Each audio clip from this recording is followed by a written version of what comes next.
Sakangdaba Singnangarang Sekmai Police Station na Konba Sekmai Kangjibungda gas cylinder puba tata truck ahum mai thakiba kamari ledena combined force na fakiba maralai taba mioi tara mapan nga sinumidang fawada thadorak trabadi Imphal Dimapur Lambi matam kaktana thingjillagani haina laothokhre.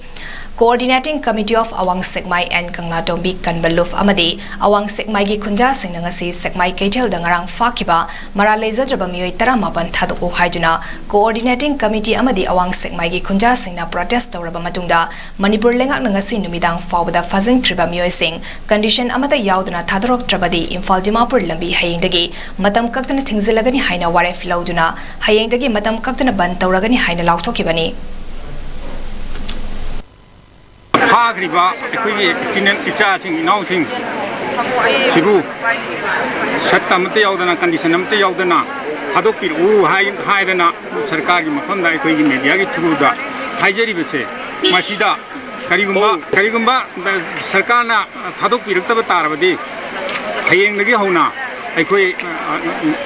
Hajeriba, Awang Simai, and Kanatumi Kanba, Luki coordinating committee. Asiga, I could my rapayatin, Pai Hajavatari, Nupi look Siga, Pulaga,